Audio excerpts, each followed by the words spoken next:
بسم الله الرحمن الرحيم.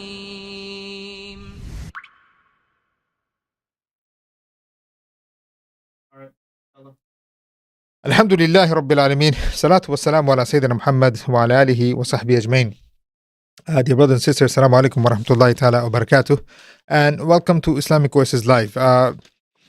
Dear brothers and sisters, this is a special show. In the sense we're going to do an assessment of 2025. There is a lot going on, and the next week and a half is also a very busy time in the U.S. Preparing for the new inauguration. Basically, the coming of Trump, with already some of the signs of what Trump era might bring.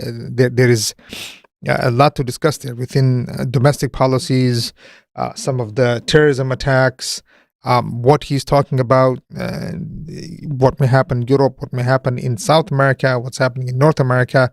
And so we have our brother, dear brother Adnan Khan, who he continues to write a strategic assessment every year. So we didn't think there's anybody else to talk about the whole world affairs, starting here and in the US.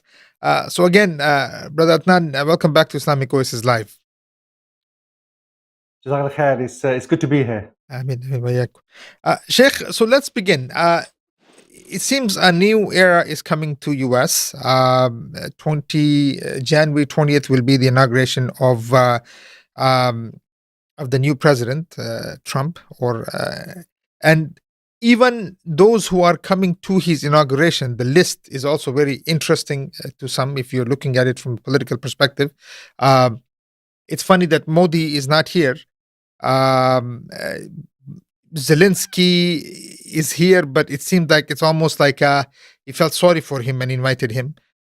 People actually asked him, are you going to invite Zelensky? And then somehow Zelensky shows up on the map within 2 days.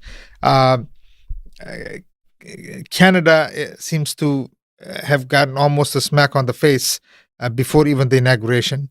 So there is a lot going on, Sheikh. So tell me, what does the inauguration, January 20th, looks like to you?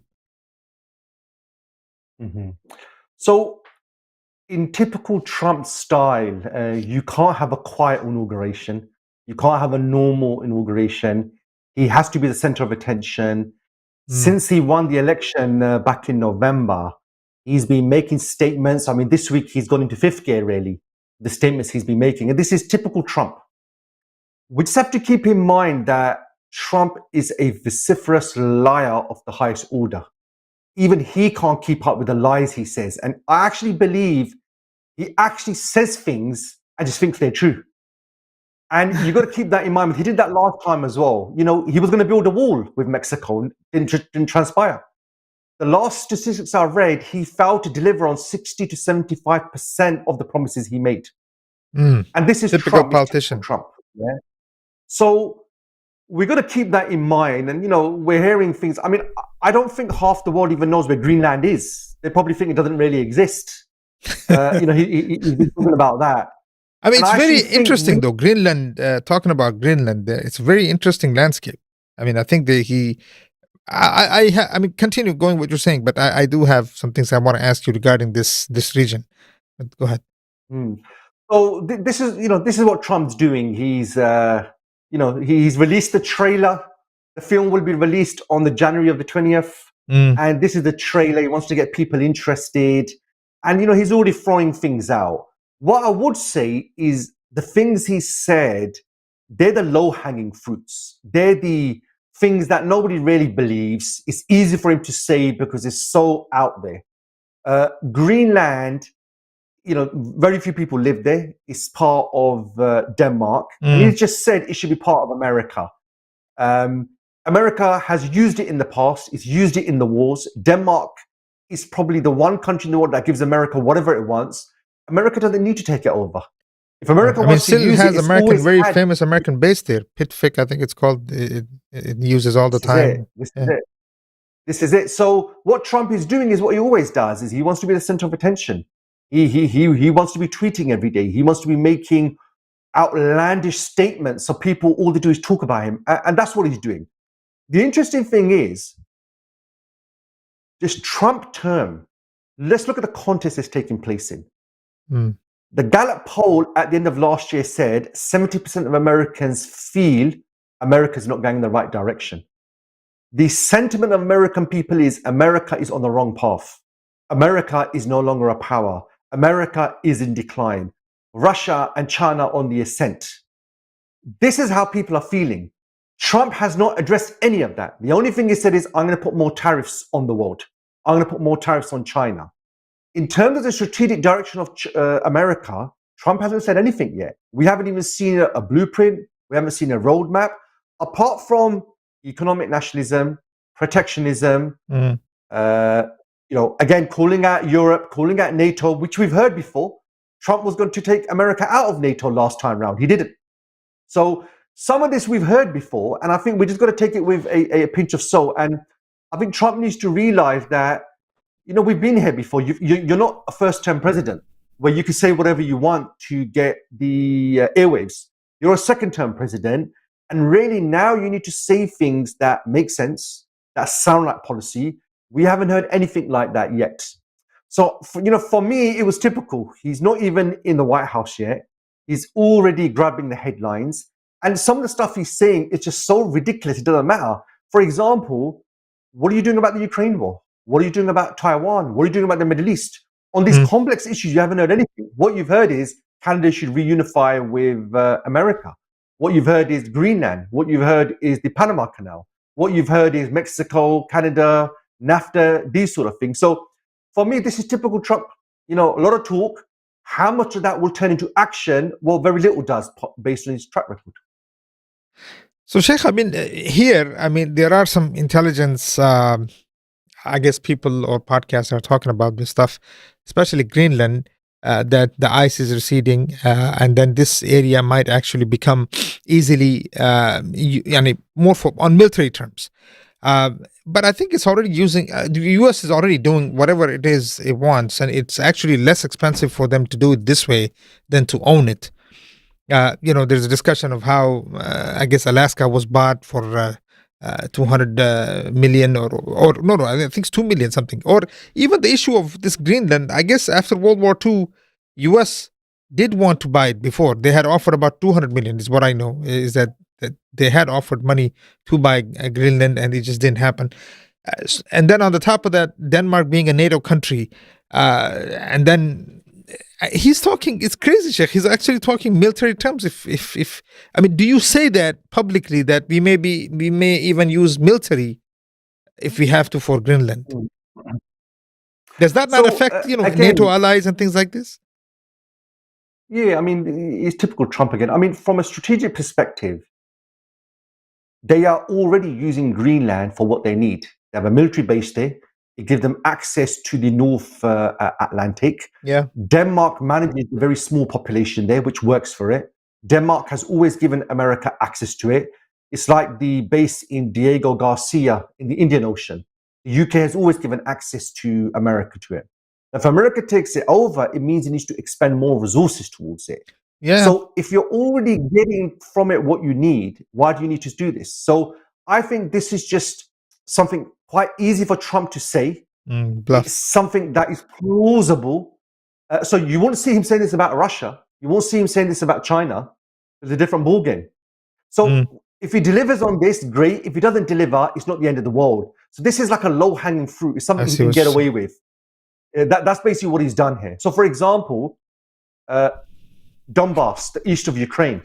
Would he ever say, we're going to come and conquer that?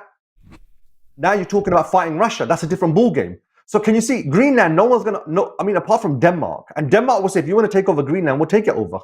Good luck.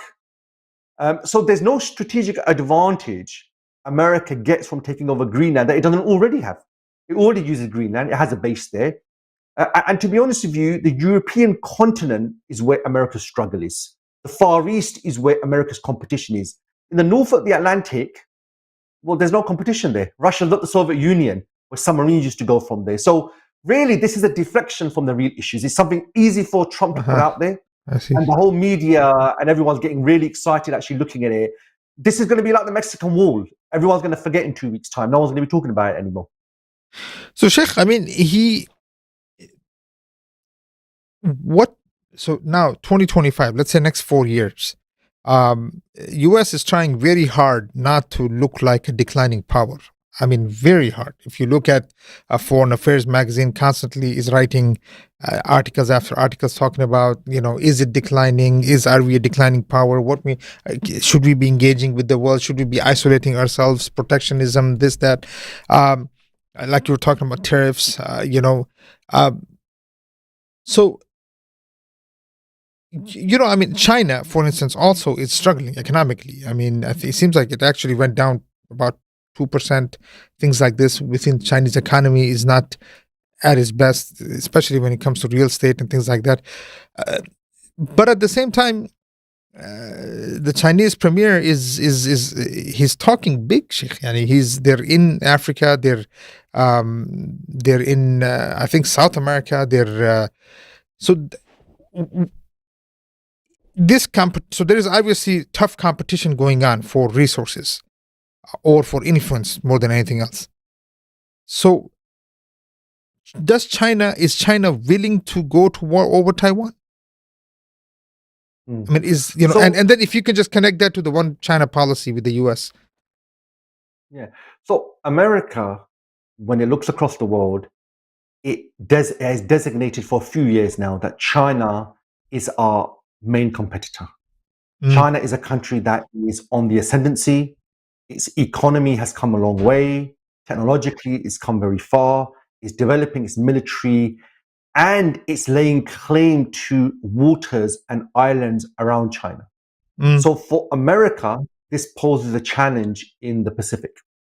So since the collapse of the Soviet Union, this is the first time really in 30 odd years, we now have someone who's challenging America's dominance. Even if it's one region, for America, that's still too much because America dominates every region, right?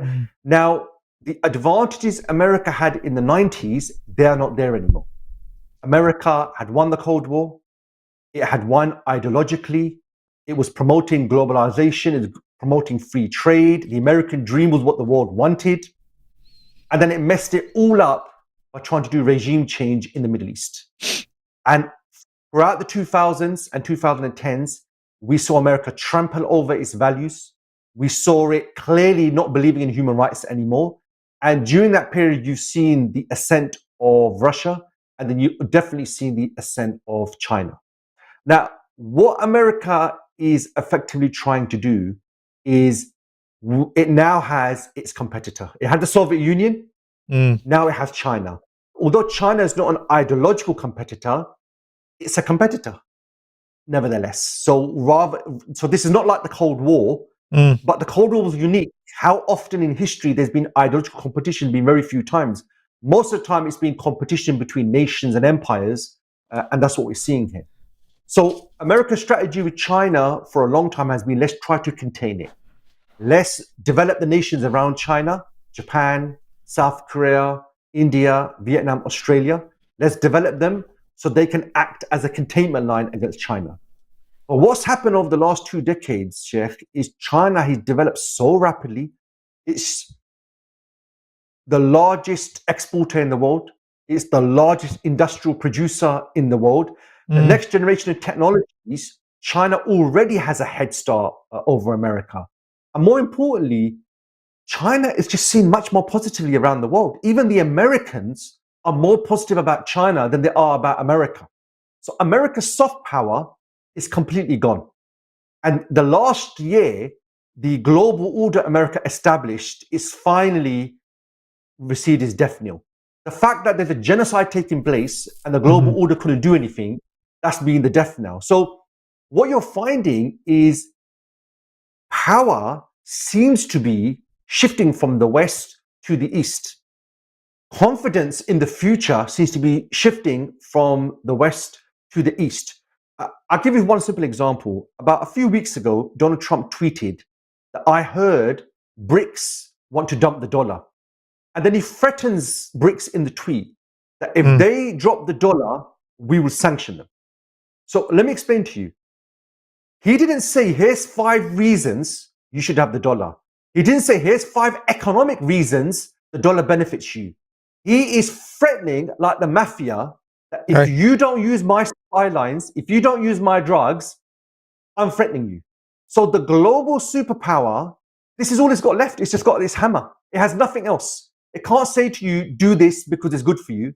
It can't even intellectually convince you to use its currency. It has to threaten you. So Donald Trump, in many ways, is coming to power the same time Gorbachev came to power in the USSR. Soviet Union was on the decline. Gorbachev was this young leader. His job was to save the Soviet Union. He came to power in 1985. Within 6 years, the Soviet Union had collapsed. So Trump, he's come to be the savior. And Trump doesn't believe in ideology. Trump doesn't believe in history. Trump doesn't believe even in soft power. He just believes, I'm the head of the mafia. I'm going to use my hammer. And I'm going to force everyone to do things my way. And last time round, he alienated he's more harsh with his own allies than he is with his enemies. He seems to be more friendly with Xi Jinping Right. and the North Korean leader Right. and Putin than he was with Angela Merkel and Trudeau and the UK Prime Minister. Right. So in many ways, Sheikh, this is the worst time to have a ruler like Trump. What you need is an Obama who believes in values, the American way of life, and he promotes it. What Trump is saying is forget free trade, forget globalization. It's about American national interests. So that's his message to the world, that you're on your own and we're on our own and we've got the biggest hammer and we've got the most money and that's how we're going to do it.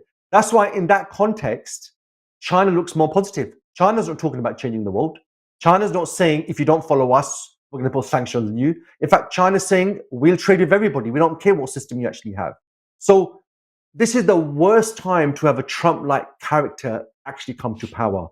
And I'm sure we're going to discuss it. If you look at all the challenges America faces, Trump's not really talking about how he plans to deal with America's strategic issues. Which is He very keeps talking important, about Sheikh. Yani, you would think that he was, I mean, most of his election rhetoric was that, he'll stop the war in the Middle East, he'll stop the war with Russia, Ukraine, you're talking about, and he kept saying, look, you have 500,000 dead on each side, that's 1 million dead.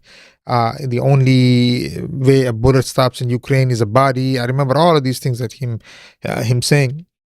But they have, I think, they were asking for almost 20 million or some, maybe 2 billion, 2 days ago, to increase the defense for both Ukraine and for the so-called Israel. And the thing is, this looks, if this is the case, which means what happens, Sheikh? Because is he saying that, look, finish up Gaza so that the West Bank is now the new target? And, the Jordan situation. I mean, this is a very, the goal of making a Jewish state as Jewish as possible means that you need to get rid of 2-3 million people from West Bank, and the only way that is to go up North Jordan. So is that what it means? The new hell looks like this now? Is now the hell is on West Bank or what?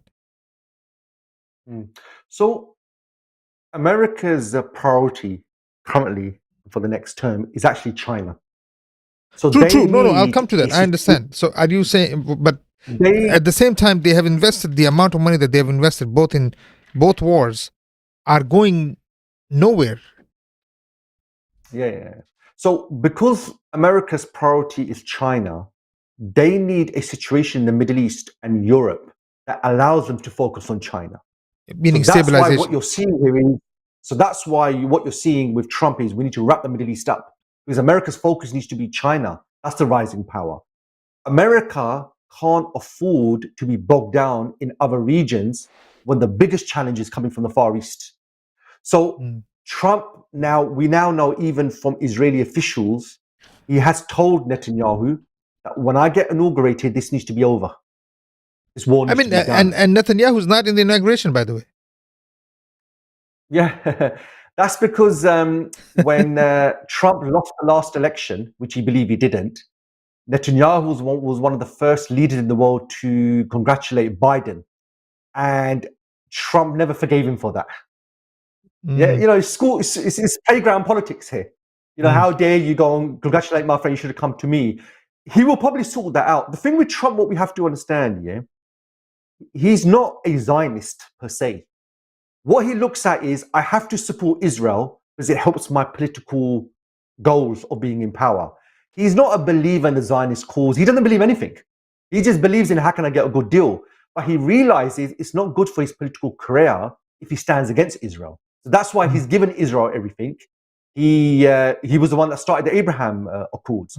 What he wants is, when I come to power, the war's over, and what he can do is kickstart the Abraham Accords again. He can't do the Abraham Accords. In fact, the rulers in the Middle East are saying, how can we be talking to Israel when look at what they've done? So what Israel's been doing for the last year and a bit is they've been doing what they've always dreamed of. They want to expand their borders under the guise of security, which they've done. You've seen what they've done in Lebanon. You've seen what they've done in Gaza. And eventually, and you've seen now in Syria. So they're basically expanding. Now, Trump doesn't care. What Trump is saying is, when I come to power, this needs to be done and dusted. And Israel has already depopulated most of the areas around Israel anyway, right? So when he comes to power, he wants to start the Abraham Accords, right? Now, there's all sorts of issues with that. The rulers, how they look and things like that. The Ukraine war, he's been quite open. We've got to keep in mind that America was never going to give the support to Ukraine needed to win this war. The support they gave was to ensure Ukraine doesn't lose. And we've got to keep in mind that we have to look at Ukraine as America's competition is with Russia. And that is from Europe all the way to the Far East. Ukraine is just one part of that. So even when Ukraine is wrapped up, America's competition with Russia will continue in other parts of the world. America has now got Russia under 16,000 sanctions. America has cut Russia off from the global economy. It's kicked them out of the SWIFT system. Yes, Russia has survived. Russia has done much well economically than even America was ready for. But this was never going to be, we want to destroy Russia in the Ukraine war. Ukraine can't do that. America was never going to put troops on the ground. So Trump is now coming to power when America's already at the point to Zelensky, we've given you what we can. Now the rest is down to you. If you can't do any more, you need to begin negotiations. So when Trump says, I will end this in 24 hours, what he means is very different to what the Ukrainians are thinking. What Trump is saying is, what's the current ground reality? The current ground reality is Ukraine has lost 20% of the country. Right. You have to accept is what he's saying. I will end the war. I will end the war at these circumstances. Right. Now, that's not what the Ukrainians thought America was doing. They thought Ukrainians believe America's helping them to take back the land that they've lost. What Trump is saying, I will stop it where we are. And because Ukraine relies completely on America, what else are they going to do? I mean, it seems like when Zelensky was here, I mean, he's here in the US, he's giving a lot of talks, he's talking to some famous journalists and things like this. And that's what he's saying is that I think Trump basically told him that, look, whatever you have lost, you've lost. Russia has new boundaries. You're going to have to accept what it is at the cost of 500,000 dead.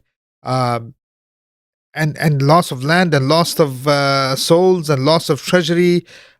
So, I mean, how does America look like, Sheikh, now, if this is the case? Meaning then, if who's losing the war, Sheikh? US with Russia, or is it, because if that's how it looks like with Russia, what would it look like if Chinese really decide that they're going to take back Taiwan the way they need to take it back?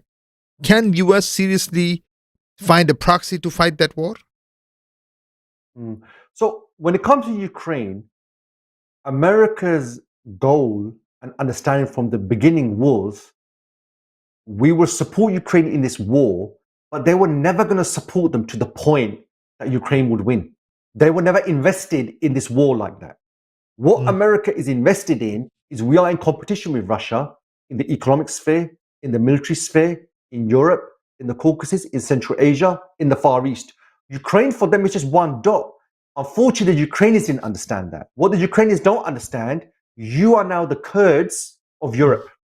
We know what's happened to the Kurds. That's what, look, don't get me wrong. What's happened is there's a battle playing out between Russia and America, and unfortunately, the proxies are the Ukrainians. Right. That's unfortunately what's happened here, right? They, for some reason, assume, like the Kurds, when America's supporting them, they really mean it. Where have we seen before America say they're supporting someone and then they've left them out, hung them out to dry? That's what's happened to the Ukrainians. What America's got is, we've got Russia under sanctions. They will now negotiate every sanction one by one with Russia, and they will say to Russia, if you want us to remove this sanction, we want something in return from you. So America's got what it wanted without putting any American troops on the ground. What the Ukrainians didn't realize is victory for Ukrainians is very different to how America sees victory. That's really what's happened here. Now, the Chinese have been watching this, and they've learned a lot of lessons. They firstly learned that America can use the economy as a weapon. Now, China is much more integrated into the global economy. China is much more reliant. So China needs to look at this now. If you go for Taiwan, if you end up in any battle with America, the way they set up economically, that potentially can have problems. The second thing for China is when they fight Taiwan, they are actually not going to war with Taiwan. They're really going to war with America. Taiwan is the Israel of the Far East. It is a forward base for America. They arm it, they fund it. It is the Israel of the Far East. So if you go to war with Israel in the Middle East, you're really going to war with America. So you need to prepare for the war with America. So China can't really go for Taiwan until it's confident it has the ability, it has the capability, and it can do this quickly. Now, China has tried politically to unify with Taiwan. It's tried economically. The problem is the Taiwanese now are into their third, fourth generation. They view themselves as an independent nation. And economically, they're quite integrated into China. But I think they had elections last year, Taiwan, and the anti-China parties in power. And they view their future as independent. So for the Chinese, they're in a battle in the Far East. And for them, it's a slur on the Communist Party to not consider the Communist Party as rulers over all of China, which includes Taiwan. So that's how they actually see it. However, China is developing very rapidly. China is technologically more advanced than America in the next generation of technologies. China has a soft power advantage. And America, in the battle with China, this is not Afghanistan and Iraq where you're fighting proxy groups. You're fighting another nation state that has an industrial base, that has technology. This is a different ballgame altogether. And interestingly, China has allies.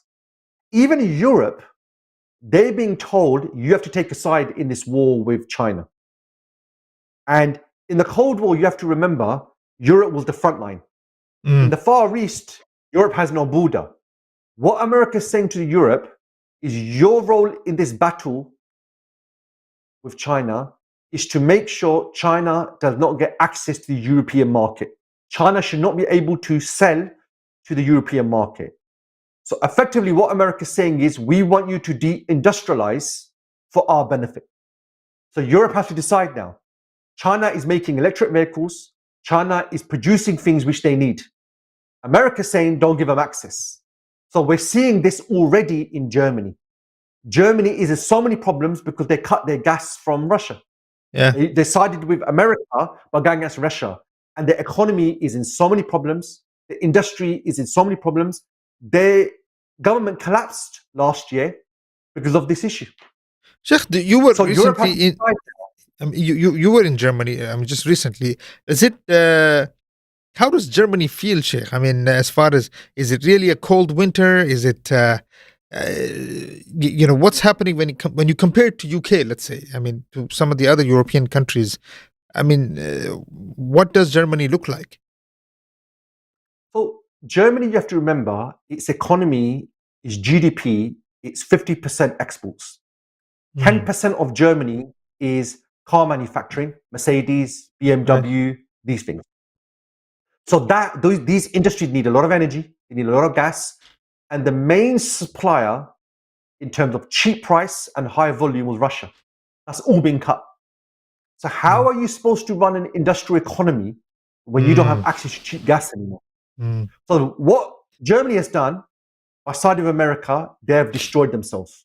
And now everything linked to, remember, Germany has no gas resources. It has to import 100% of its gas. And it's landlocked, Germany has isn't no it? oil resources. It's also landlocked, I think.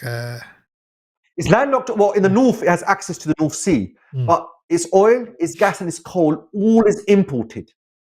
And majority of these were being provided by Russia. So this is why in the past, Hitler and Kaiser Wilhelm, they expanded Germany to get resources. That's been Germany's historical battle, is we lack resources, we have enemies around us. The best way of surviving is Germany expands.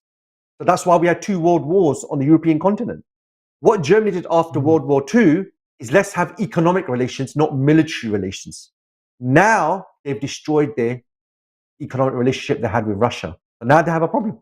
And that's why the right wing is doing really well in Germany. Elon Musk seems to support this neo-Nazi party, AfD in Germany. And in Europe, what most leaders are saying is whenever a European country expands, the rest of Europe has to get together to push it back. That's why we've had 2 world wars on the European continent.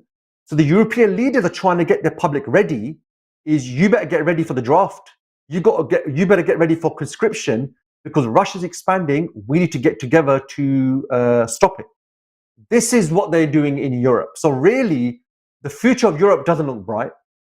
The future of America doesn't look bright. The future of Western civilization is already being questioned. And rather than having a strong ideological leader, you got a former reality TV star, Donald Trump, to come and lead them through this context. Sheikh, let's go to another topic. Well, actually, just a bit more. So this, for you, talking about Panama Canal, renaming the Gulf of Mexico to, Americano, whatever it is that he wants to name. All of this is just a bluff, or is it, or is he saying something to the South, to the South, to this whole region, saying that, is this a warning against China expansion in the South, or what? Look, America already has, America built the Panama Canal. Right. And I think only in 1999 it handed over management and running of it to Panama, the local countries. Yeah. America has priority access. If America needs to take its military ships through the Panama Canal, it gets priority. So America is already getting from the Panama Canal everything it needs. Right, and Panama seems, even I think they dismantled the army also when this whole thing happened with US. It doesn't even have an army. What's the whole idea of Panama Canal, renaming it, whatever it is? So again, if America's biggest challenges are people are not happy about the economy, people feel politics doesn't work for them, what does changing the Gulf of Mexico and changing the name of Panama Canal do to that? It doesn't do anything. So this is deflection. Right. This is keeping people busy. It doesn't interest it. If you change the Gulf of Mexico to Gulf of America, is American life going to get better? Is racism going to finish? Is population decline going to finish? Are corrupt politicians going to disappear? Absolutely not. So it's an absolutely useless point. Even if he does it, it makes no difference to anyone's life. If anything, Mexico has a claim on Texas, Arizona, California, New Mexico. This was Mexican territory 150 years ago. Well, Mexico now California is burning. That's another. I don't know if they want to claim anything right now. Can you see what he's doing? Trump is not talking about any of the substantive issues. He hasn't spoken about California. California, you're talking about over 10,000 acres burning. Over 1,000 structures have been burned to the ground. To the point, one of the reasons they're talking about this, they're saying, enough resources have not been even given. Even water, I think there's not enough water. There's only 150 or so firefighters fighting this fire that's over 10 acres, 10,000 acres. This is amazing, Sheikh. They're just letting it burn. And then now all he's saying is, oh, federal funding is available if you need help, but there is no help coming. So what you find is he has absolutely no clue. So what he Looks does is like, he taught. You got to remember, we used to have in the West heavyweight politicians. These were guys who knew the history, they knew the strategic position of the West. What you have now is what I call TikTok and Instagram politicians. right. What they do is, I want views, I want hits. So let me say controversial things. Let me say headline grabbing things. They don't address real issues, but they have no idea how to address It seems like that's the whole online sphere looks like this, to be honest. Yeah. So that's why you find with Trump, look, he ran his campaign on, I'm going to deal with immigration and I'm going to deal with the economy.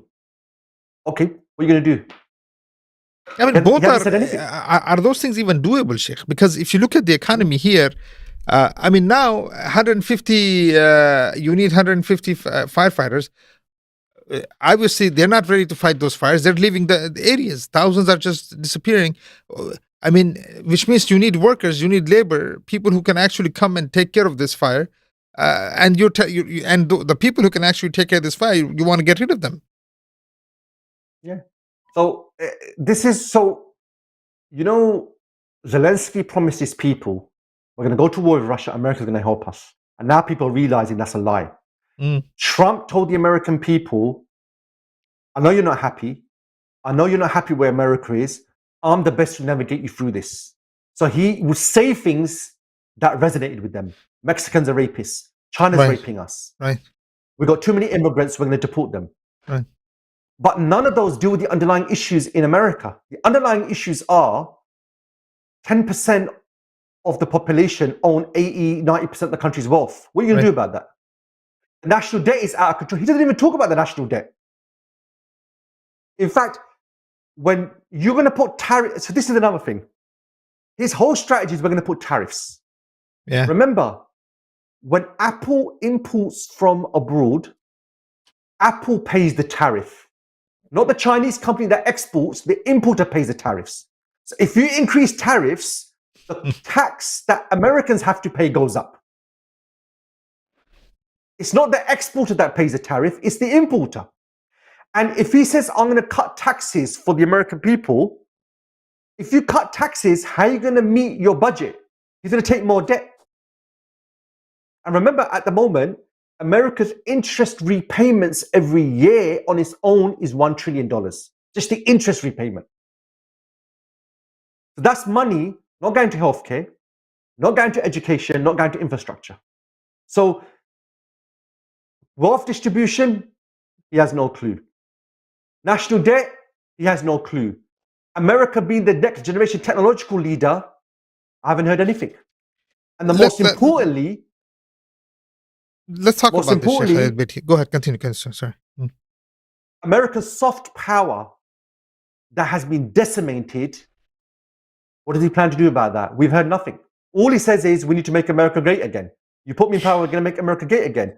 America was great because it established a global system. You can all trade. We're going to reduce tariffs. Everyone will be economically prosperous. The American system was better than the Russian system. When it came to this, because I actually want to come to another topic, Indian tech versus there's with NATO. I mean, look, during Clinton era, seems like almost 500,000 or so jobs actually went to China and things like this. All the manufacture went to China. I'm sorry, NAFTA. Sorry, not NATO, NAFTA. And this was during the Clinton era. And in many ways, NAFTA actually backfired. It actually helped build China and Japan in many ways. So will this tariff issue backfire again? It could be a very nasty policy that could backfire in a sense that if nobody does trade with US, whatever US is manufacturing, why will anybody else buy from the US if they can't do trade with the US? Yeah. So what you've got is, in the 90s, American companies saw it's better for them to set up production in China because they were cheaper. Right. So what you find is Walmart, your mobile phones, electronics, all this shifted over to China and the Far East. Mm. So these cannot be brought back easily because the supply chains are no longer there anymore. Right. So if Trump's strategy was, I want to make America self-sufficient and I have a 10-year plan, we're going to bring back all the supply chains so America doesn't have to rely on foreign trade. That's a strategy. You can pour money into it. He's not even saying that. He's just saying, I'm going to put tariffs. And tariffs are a bit like any sanctions. Sanctions can hurt, but they have the opposite effect as well. So the reality here is China is already in a process.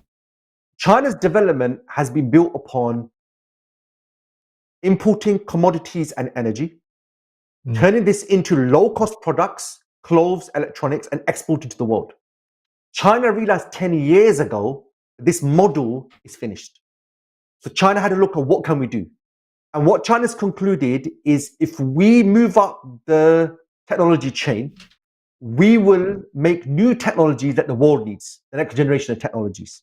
And in many areas like electric vehicles, batteries, quantum computing, China is well ahead even than America.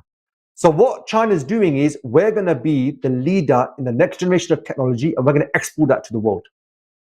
So America's strategy should be, how do we leapfrog China and we develop those technologies?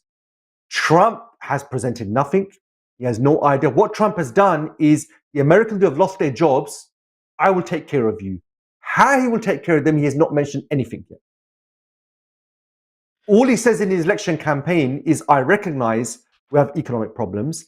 So he's saying, I'm going to renegotiate the trade deals again. Okay, fine. But the trade deals will only go so far.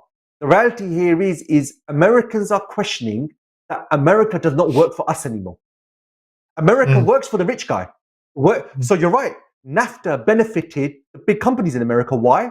Because they got cheap Mexican labor to make their goods. Right. They got cheap Chinese labor to make their goods. So those jobs are no longer in America anymore.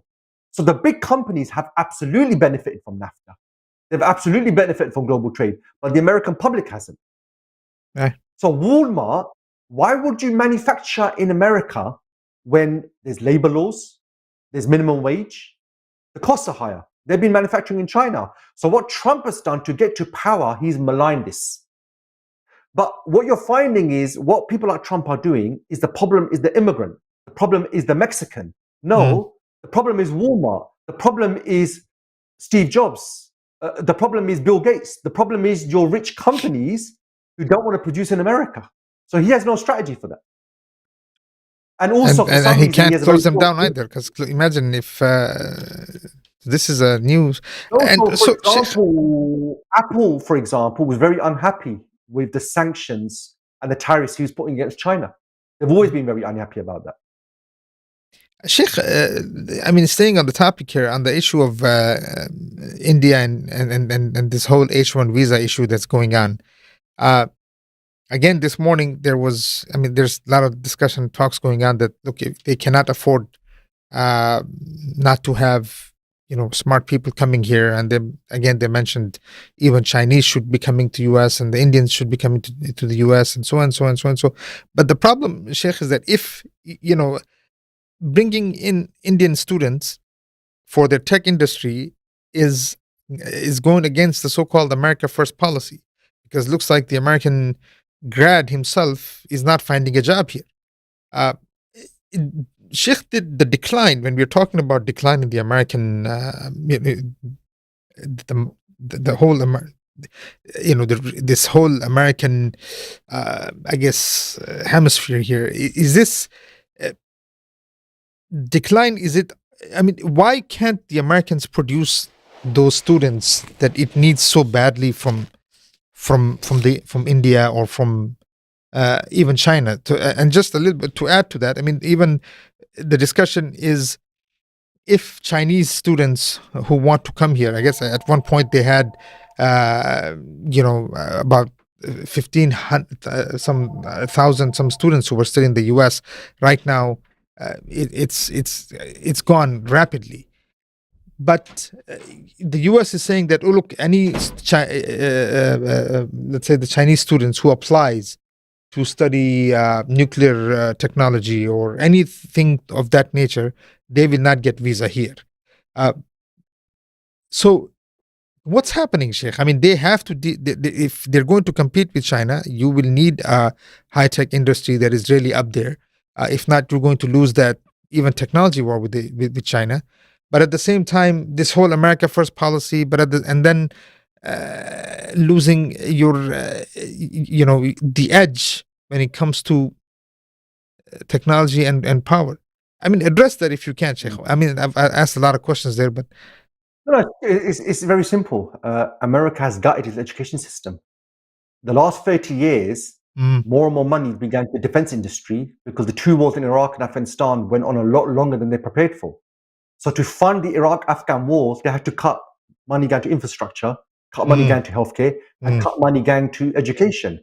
Now, these three areas, if you invest in them, you build them, they will have a long-term multiplier effect. If you invest in education, you will get graduates. Graduates will get jobs, invent technology, contribute towards the economy. If you but don't invest in they're getting education, graduates, Sheikh, but they're not able to they're not able to employ them. They're saying these are not the so type that are coming from India or from China or maybe some other countries. Meaning the what type China, of so what China and India have done is they need certain skills right. in engineering, in Mm, services. So they are sending graduates abroad, go and study and come back. In the US, is there promotion of science? Is there promotion of technology? Why would anybody want to become study engineering? What people do is then do other things which are not, they don't support the direction America needs to go in. When right. the Soviet Union launched their Sputnik in 57, America got so scared that we've fallen behind scientifically, they poured money into education, into science, What's known as STEM, I guess. into Yeah. so because they got worried that, I mean, we laugh at it now, it was just a small ball, but at that time it was such a futuristic tech. So remember, every technology has a supply chain of graduates, education, investment, everything, public-private collaboration. It's not just as simple as you could just invent a technology. You need people who are experts in this area. That requires education. America's neglected this for the last 2 decades. So that's why they've been getting people from abroad. So really what's happened here is the two wars America got involved in, that they should never have got involved in Iraq and Afghanistan, they went on a lot longer than they thought. To win them, they poured more money over there and cut money in the areas that were needed. Education, health, and infrastructure, you will not see any profit in the short term. You will see profit in the long term. And what happens in the West specifically is leaders only think in the political cycle. They think only in 5 years. I'm here for 5 years. I don't want to think long run. So And now short-term the chickens interest have come versus home. long-term interest, and they screwed up the So the people here. Chinese have been saying for 40 years that technology is what makes you powerful. So they've been investing in technology, they've been investing in education, and now in the next generation of technologies, they are far more advanced than America. So America's created, and do you think Trump is the best guy to deal with this? Of course not. He has no idea about this. In fact, Trump doesn't even think beyond the next week. Right. If 24 hours, that's true. Yeah. So So, Trump is the worst leader can one to argue, have. Sheikh, that being in these wars, it should have actually built their defense sector, and which depends on technology? So if you look at these wars in Iraq and Afghanistan, they've been fighting not peer competitors, they've been fighting insurgents. They've been fighting guerrilla groups. So low-level That's arms not a trades, things like technologically this. advanced war. So if you look in World War II, they mass-produced, which took the economy out of the Great Depression. The wars they've been fighting here is not with a competitor. It's been insurgent. I mean, they struggled in the wars, but you don't need sophisticated technology to fight the Taliban. China, you need sophisticated technology. You need the best planes, the best ships, cyber capabilities. Afghanistan, I think most of the countries not even on the telephone network. So having good cyber capability can help you. So if you think about it, the last two empires, the Soviet Union and Britain, they declined by going to Afghanistan and getting defeated. America's done the same thing, and it shouldn't even been invaded Afghanistan. Right. So, Sheikh, So I mean, there's a lesson from history that they should have learned. Are we seeing? Will US have to develop India again? I mean, in order to have a serious competition with China when it comes to at least Well, they're regional trying. influence? America's trying. America wants to create a containment line around China. So Japan on one side, South Korea, and Right, India. Australia. However, they're finding India views things a bit differently. India's not completely on board with America. India has, despite the animosity between China and India, they've been to war in the past. Right. Economically, China and India are intertwined. And India wants to carry that. And this isn't new. India, from its creation, since partition, Right. it never wanted to take a side in the Cold War. It wanted good relations with the West. It wanted good relations with Russia, which it did have. Yeah. America yeah. tried for many decades to win India over. Yeah. When the Soviet Union collapsed, the Indian economy was open. American companies have gone in. But what you find is politically in the region, India is just not doing what America wants. India wants to trade with China. It doesn't want animosity with China. America wants India to have animosity with China. And America is saying to India, we will help you. We will arm you. We will give you new technology. But India's not playing ball. But this is the Indian history. India's always been like this. India wants to. India wants good relations with both sides. Right. I mean, when we look at, let's say, Pakistan, it seems like this is where Pakistan made a lot of mistakes here. Pakistan went one way, just completely with the U.S. rather than playing ball. Both, it could have done a lot with China and Russia and the U.S. and everybody else, but it seems like it just sat in the lap of the U.S. And now it's suffering in every possible way there is. So, Sheikh. Just quickly, Sheikh. Unfortunately, what happened during partition? You had Muhammad Ali Jinnah on one side, you had Nehru and Gandhi. Right. Nehru and Gandhi had a vision for India. Right. So their vision is we want to develop the country. They were a bit more forward thinking. And actually they wanted good relations with the emerging Soviet Union. Right. So they didn't take a side in the Cold War. They had a good one, yeah. The Muhammad Ali Jinnah, the way they saw it is when partition happens, India will get the majority of assets. So they concluded that the quickest way for Pakistan to develop is to side with America in the Cold War, and America will develop Pakistan. Right. And that's what happened. But what happened was America made it very clear to Pakistan that our military relationship is not for you to go to war with India. It's for you to be the front against communism. Right. And when Pakistan started using American military equipment against India, Pakistan put sanctions on them. America put sanctions on Pakistan. So this, America's always had this view. We've helped Pakistan, but Pakistan seems to want to do its own thing sometimes rather than help Pakistan. So what Pakistani leaders unfortunately do all the time now is they keep thinking, if we go back to America, Pakistan is in an abusive relationship with America. Pakistan is the bad wife in this relationship. And what happens, unfortunately, in domestic violence? The victim thinks the aggressor is always going to be good for me. That's what we have here, unfortunately. Sheikh, all right, let's go down to with Afghanistan, Pakistan theater here. With the last, here's the thing. I mean, so first of all,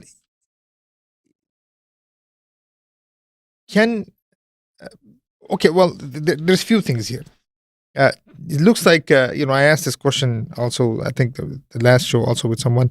There were a lot of Uyghurs who were in Syria, and they're very well trained. And then there's also a lot of Egyptians and others. Now, what we're seeing in the last 2 to 3 weeks, you have Egyptians who were part of HTS are now warning Sisi of Egypt, saying that it's time for you, it's your time, it's your time, it's your time. Even seriously warning. There was another whole video out today. Maybe I think I sent it to you also to kind of see what they're saying. And then the Uyghur Muslims are challenging China again, saying that look, we're going to come after that Xinjiang area. And so, can Afghanistan actually be used as a base for the Uyghur Muslims to contain China, or to at least start some type of problem on, I think, the western borders of China? I mean, is Afghanistan or So Taliban willing to go that far again? no, the Taliban, what you find since they come to power in 2021, they're talking to everybody. They're going to Beijing regularly. Right, Beijing is regularly coming to Kabul. They right. go to Moscow. They go to Yeah. Tehran. They're talking to everybody actually, Mm, which is very different to the Taliban of the 1990s. mm. And in fact, there's actually some cooperation between the Taliban and China over the Intelligence-wise too. Wakhan corridor Mm, and the Uyghurs as well. The thing with the Uyghurs is you've got obviously the program China has within Xinjiang. Then you've got Uyghurs who have gone abroad, who go and fight and things like that. They're actually quite small in number. The mm, Taliban, really, China's the only one who's prepared to invest in Afghanistan with no strings attached. The Taliban don't want to mess up this relationship. mm, What America is doing is putting more and more pressure on the Taliban to reform, to come in line with America's agenda. Because remember, the Taliban took over a country that had been run to the ground. The Northern Alliance ran the country to the ground, and America completely messed up the country as well. So the Taliban are running a country that was already on the back foot anyway. So that's why the Taliban is talking to everybody. They've got this sunshine relationship, which is, no enemies, everybody's a friend. But what you find is in Pakistan now, and especially in Pakistani media, they are getting more and more aggressive with the Taliban. And that's because they feel they've lost control of the Taliban. They have very little influence over it. In fact, Mullah Umar's son, Mullah Yaqub. Yeah. Mukhtar Umar, he openly criticizes Pakistan, which is quite unthinkable. 10, 20 years ago, Pakistan and Taliban were so close. So Pakistan's not happy that they feel they're losing control of the Taliban. So they're now getting very, very aggressive. They're accusing Taliban of giving the Tehrik-e-Taliban sanctuary in Afghanistan. And Pakistan's actually carried out attacks on the border area. They're now talking, like Israel saying that Israel wants a buffer zone. Pakistan's saying they want a buffer zone. So what they're doing is they're putting more and more pressure on the Taliban. And what you're hearing in the media in Pakistan is, we've helped the Taliban for so long. How dare they not work with us? How dare they give sanctuary to a country? What the Taliban are saying, that look, the TTP, the Pakistani army and the Taliban, we worked together in the past. We can sit down and sort this out as brothers. What Pakistan is saying, no, you should not be giving sanctuary to the TTP. And now we're carrying out attacks on the border areas because you're not doing that. So what you're finding is Pakistan's creating a problem that didn't exist. Pakistan is getting very aggressive where a problem doesn't exist. At some point, the Taliban will probably see Pakistan as a problem. It's going to see that we've got to a point now that we're technically in a battle with Pakistan. So the two countries and the group fought with each other, supported each other for so long, all of a sudden now seem to be going down the route where they're enemies. And the only country that benefits from this is the USA.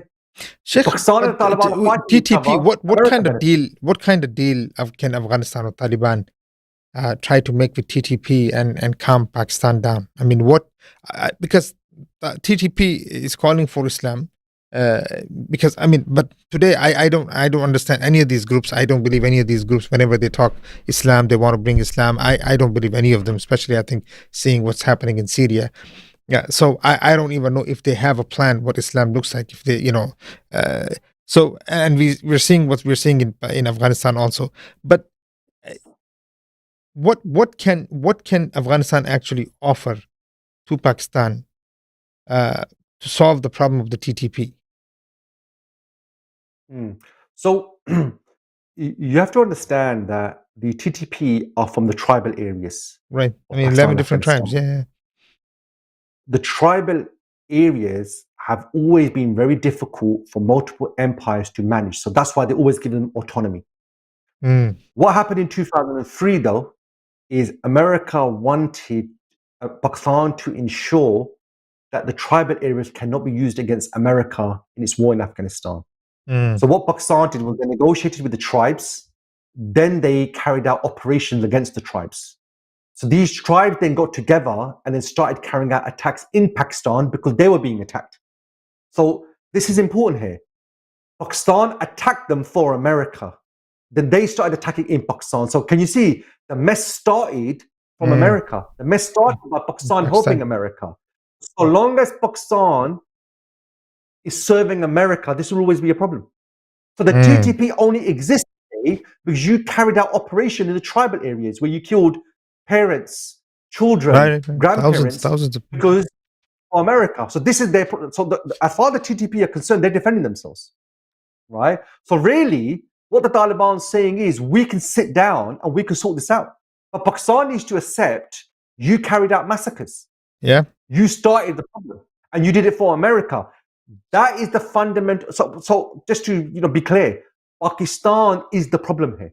The Pakistani leadership, the Pakistani military leadership, they are the problem. What they are saying, TTP are terrorists. There's a terrorist threat in Pakistan. We are defending Pakistan. That's the narrative they give to the people. Yeah, which is complete nonsense. They've created this problem. The problem didn't exist in the first place, and because you served America, that's why this problem exists. So can you see? There's nothing the Taliban can do. So long as Pakistan serves America, this will always be a problem. So what Pakistan is saying, if we have a problem with the TTP and you are helping the TTP, you are now a problem as well. And that's where we are currently. Sheikh, now I heard the Taliban are willing to now, I guess they are recruiting amongst the BLM also, the Balochistan Liberation Army and things like this, BLA. Sheikh, can Pakistan, can there be, let's say, Balkanization of Pakistan coming soon? Look, it's possible because, look, Pakistani identity doesn't exist. It just exists on paper. It's true. I mean, what are you going to do with a 70-year-old country dealing with people who've been in existence for thousands of years? Yeah, so Pakistani identity exists on the 14th of August, Independence Day celebration. It exists on paper. In reality, it exists. Yeah, in reality, it's unfortunate. Sindh, if you compare Sindh with Punjab, they speak different languages. They have different cultures. Even their customs are different. On paper, yeah, there's one country, one border. In reality, they're different. So that's why it's easy to balkanize them. And that's why in America, it has been taught by some thinkers that if balkanizing Pakistan serve their agenda, that's an option. So, but for the moment, Pakistan being one country and America getting what it wants, that serves America's agenda. In the future, that's always an option. And the Pakistani successive leadership has done nothing to unify Pakistan more. They've done nothing to get rid of these obstacles. If anything, I mean, to give you a simple example, Balochistan, the only time Pakistan cares about Balochistan is when they want to test a nuclear weapon. That's the only time they care. Balochistan is the poorest province of Pakistan. It's the largest province of Pakistan. It has all the mineral wealth of Pakistan, but Pakistan's done nothing about it. So most of Pakistan's problems are of their own creation because of neglect, because of serving America, and because they've got completely the wrong priorities. And what's been going on for the last 2 decades, like in America, they blame immigration. What Pakistan has been doing is, oh, the problem is terrorism. Oh, the problem is the tribal areas. Now the problem is Taliban in Afghanistan. Yeah. Next, they say the problem is the Sindhis. Next, they say that the problem is the Punjabis. Yeah. Let's separate it. So, this is not an independent country. This is the problem. The rulers in Pakistan believe the future is by serving America. Well, look at the last 70 years. What did that give you? It got you nothing. So this is the problem. So can you see the Taliban can't solve this because the problem fundamentally is Pakistan. Sheikh, why can't they see this now? If you look at now, even with what they own to IMF also, it looks like they're going to increase the cost of gas to almost 4 times more than, because Americans, they keep asking them, you need to, I mean, they got to pay money back somehow. Like one of the ways is now increase the costs 4 times more. The people are already, you're already having an issue with Balochistan, you're having an issue with TTP. I mean, all of this, I'm sure, is somehow also connected to economy and growth and development, all of this. And then now you have to increase your pricing for people. So if people can't eat, Sheikh, why can't the authorities in Pakistan, the leadership in Pakistan, why can't they see this, Sheikh? Why can't the Muslims in the area see this? So the main problem you have is the political class of Pakistan. They're only thinking about themselves. Their view is, how can I become the leader and loot the country for my own benefit? Their thinking is so short term. So they don't think about developing Pakistan. What they think is, I want to become the leader, I want to get to the top so I can loot the country. Now, if every politician is thinking that, the country is being pulled in different directions. So the army is effectively a corporation, and the politicians are thinking the same thing as well. So that's why, unfortunately, when guys like Imran Khan come, they take the people in the wrong direction.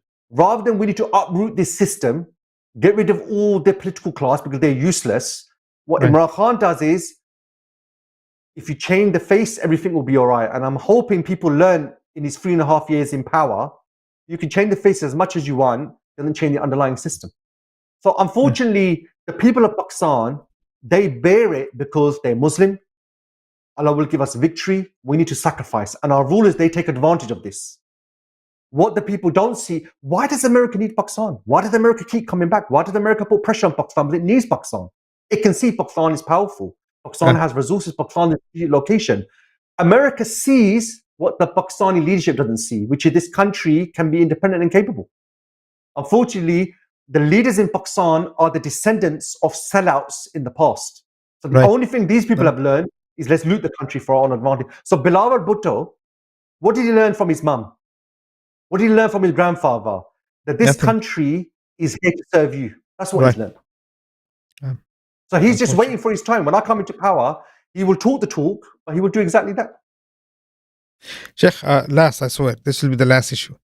Syria. Is it?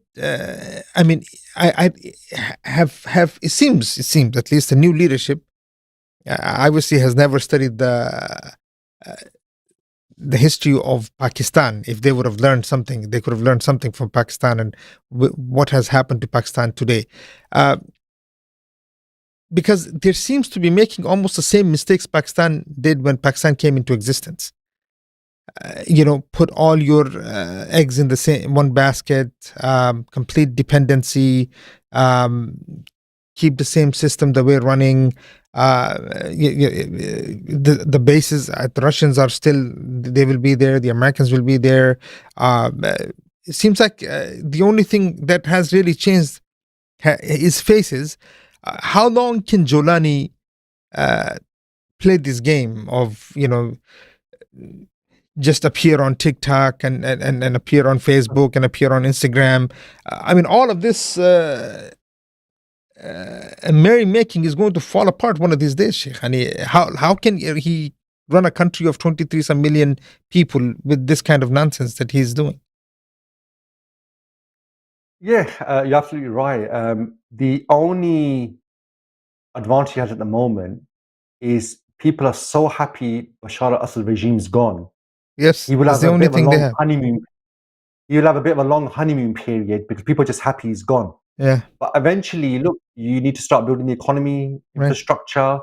And what is he doing? He's talking to everybody. The West are all saying, we have expectations. Yeah. Representative government, rights for minorities, basically no Islam. They don't want to see any Islam in this country. Yeah. And if he wants to get investment, if he wants to develop the country and keep support the people, well, he's a militant who's become a leader. What does he know about economy? What does he know about politics? He doesn't. If anything, what he's trying to do is show the world, I know I'm from an AQ background, but I've moved on, I'm different. He's doing what the Taliban are doing now. They're trying to give an image to the world. Look, we're moderate, we're okay, we're not what we used to be. Now, Syria is just so important. There's no way America will allow this to go to anybody else. Syria it's the middle of the Middle East. It surrounds all the key countries. It has a border with Israel. Syria is just too important a country.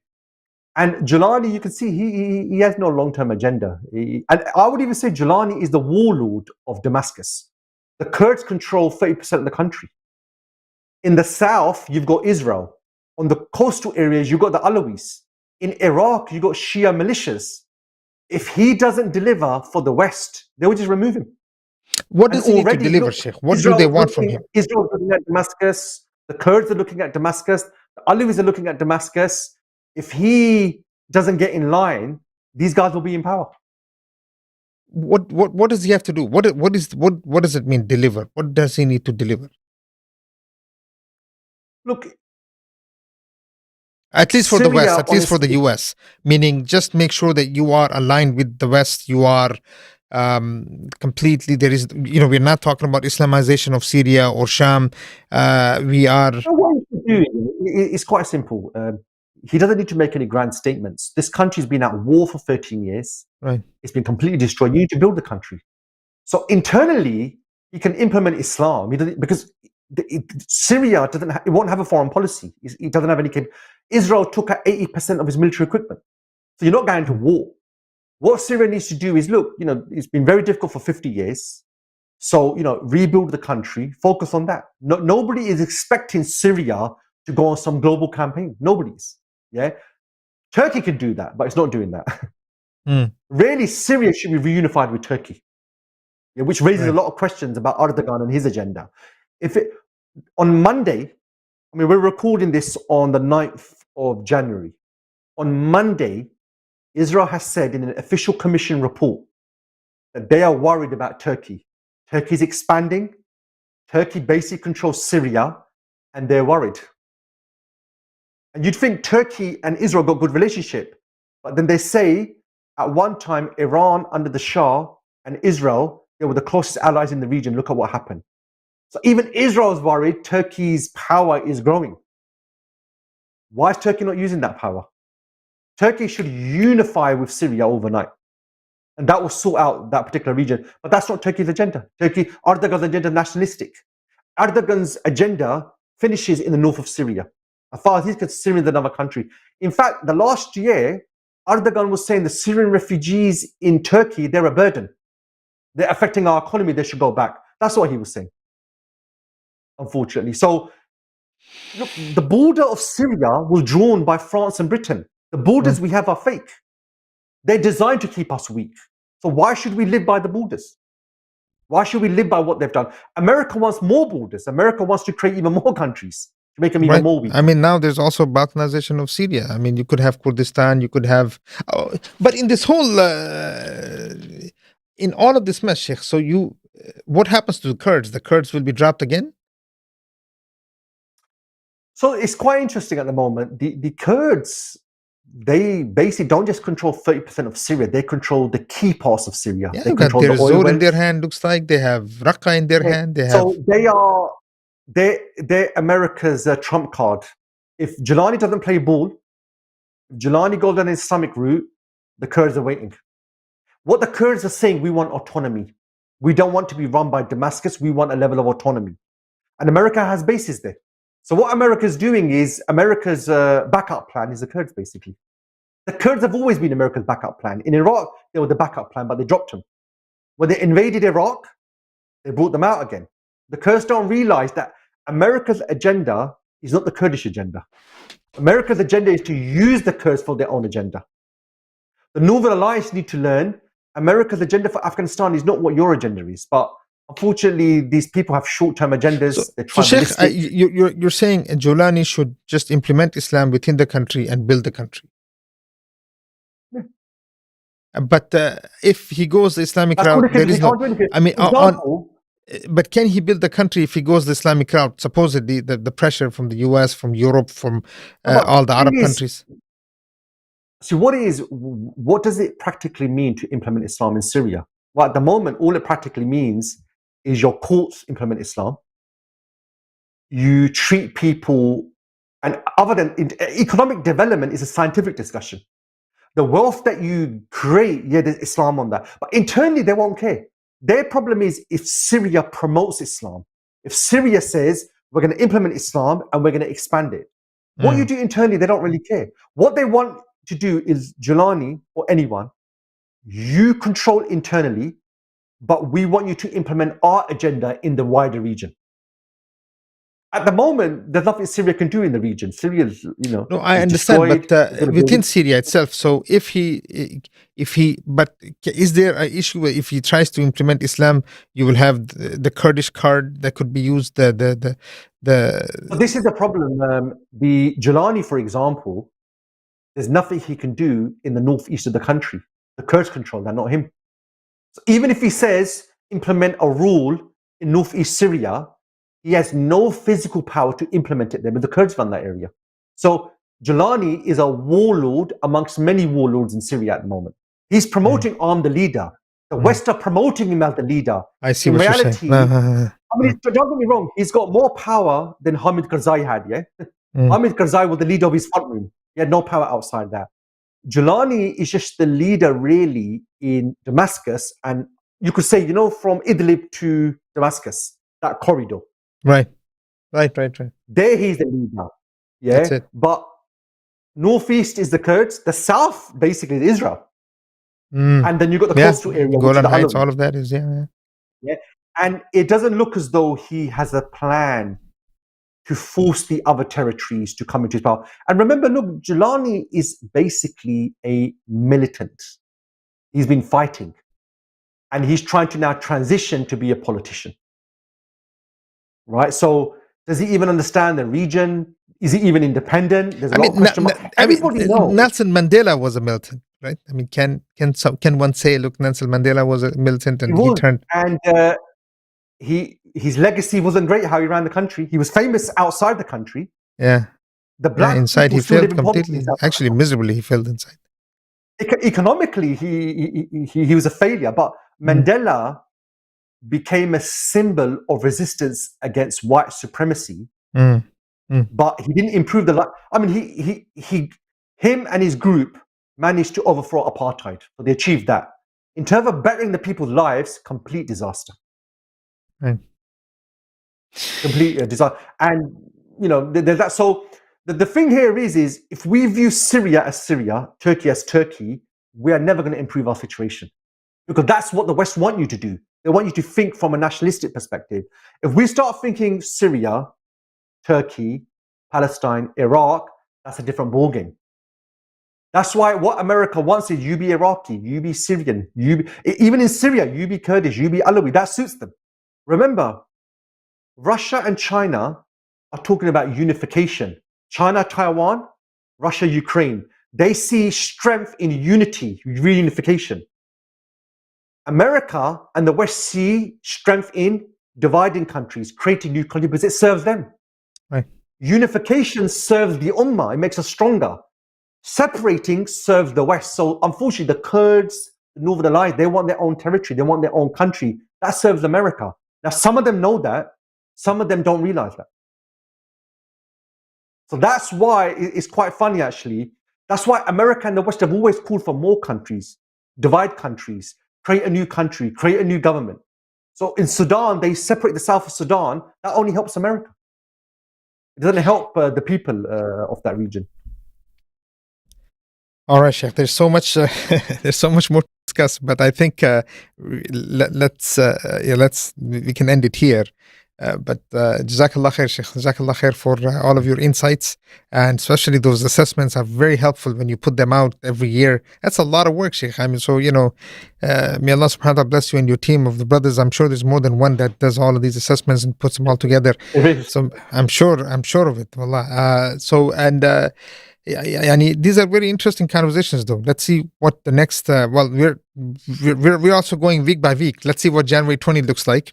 We didn't even talk about the domestic terrorism that's been going on in this country just in the last 2 weeks. We've had all this, crazy things going on, and I've heard even on the inauguration day itself, they're worried and they're putting very special type of security. And one of the reasons, even I think Netanyahu didn't show up, is because they were worried that there could be an attempt on Netanyahu, and there's so they're worried about the security of the, what happens that day.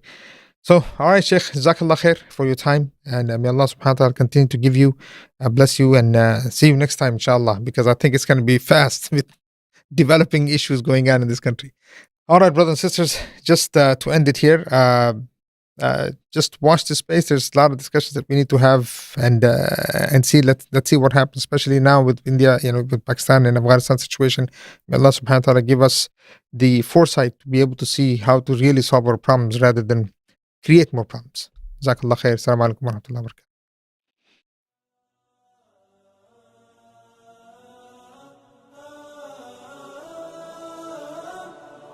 لا لن يطول الظلام ديننا لن يضام نحن جيل الهمام، نحن فينا عمر، لا لا لا لن يطول الظلام، ديننا لن يضام، نحن جيل الهمام، نحن فينا عمر.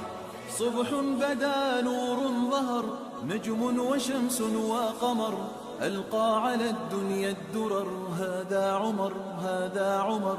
كل البرايا تنتظر أيامه البيض الغرر، كي تستفيد من العبر، هذا عمر هذا عمر.